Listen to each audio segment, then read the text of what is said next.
আসসালামু আলাইকুম। আপনারা সবাই কেমন আছেন? আশা করি ভালো আছেন। আমিও ভালো আছি। আজকে আপনাদের সঙ্গে শেয়ার করব ভেজিটেবিল পকোড়া। একদম ঘরোয়াভাবে বানিয়েছি।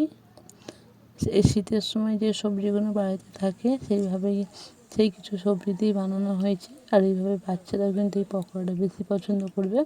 অনেক সময় কি বাচ্চারা সবজি খেতে চায় না, এভাবে সবজি পকোড়া বানিয়ে দেখবেন, মজা করে সন্ধ্যের সময় চায়ের সঙ্গে কিন্তু জমে যাবে। খুব কম সময়ের মধ্যে হয়ে যায়।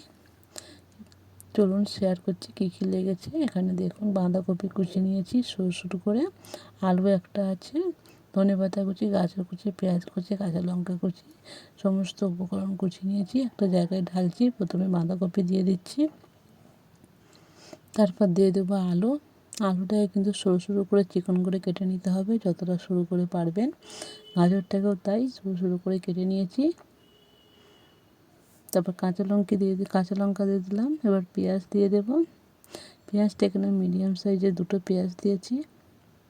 তারপর ধনেপাতা কুচি, সমস্ত উপকরণ দিয়ে দিলাম। এবার এক এক করে সব ঢেলে দিচ্ছি। ঢেলে এবার মশলা দেবো কিছু। প্রথমে লবণ দিয়ে দিচ্ছি স্বাদ অনুসারে।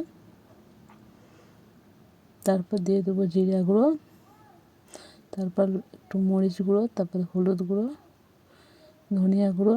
এবার গরম মশলা একটু দিয়ে দেবো।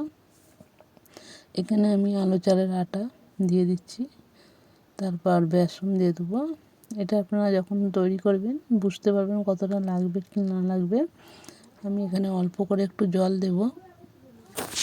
অল্প করে একটু পানি দিয়ে মিশাতে হবে, একদম বেশি পানি দেওয়া যাবে না। একটু যখন মিশাবে বুঝতেই পারবেন। একটু পানি দিলে ভালো করে হাতের সাহায্যে কিন্তু চটকাতে হবে, তবে জিনিসটা নরম হবে। একটু সময় নিয়ে ভালো করে একটু মাখিয়ে নেবেন। দেখুন মাখানো কিন্তু হয়ে গেছে। এরকম হয়েছে ঠিক, যে হাতে মুঠো করা যাচ্ছে, ঠিক এরকম হলে আর ভাববে যে রেডি হয়ে গেছে। আমি এটা রেখে দিচ্ছি সাইডে। ওভেনটাকে উনুনে কড়া বসিয়ে দিচ্ছি। দেখুন কড়াইয়ে আমি সাদা তেল দিয়ে দিচ্ছি পর্যাপ্ত পরিমাণে। তেলটা ভালো করে গরম করে নেব। গরম হয়ে যাওয়ার পরে দেখুন হাতের সাহায্যে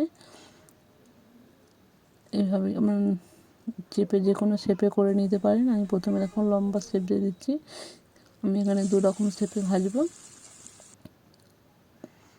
যার যেটা শেপ সেরকম করে নিতে পারেন।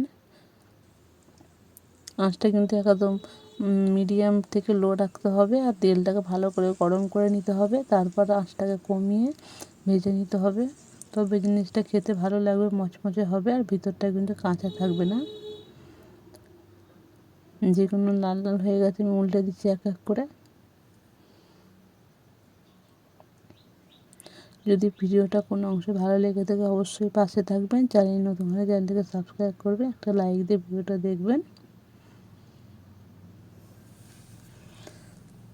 এইভাবে বাঁধাকপির সঙ্গে কিছু সবজি অ্যাড করলে কিন্তু খেতে বেশি ভালো লাগে। আপনারা আপনাদের পছন্দ মতন যে কোনো সবজি এখানে অ্যাড করতে পারেন। ক্যাপসিকামও দিতে পারেন, আরও সবজি আছে। এই দেখুন এইভাবে লাল লাল কালার করে আমি তুলে নিচ্ছি।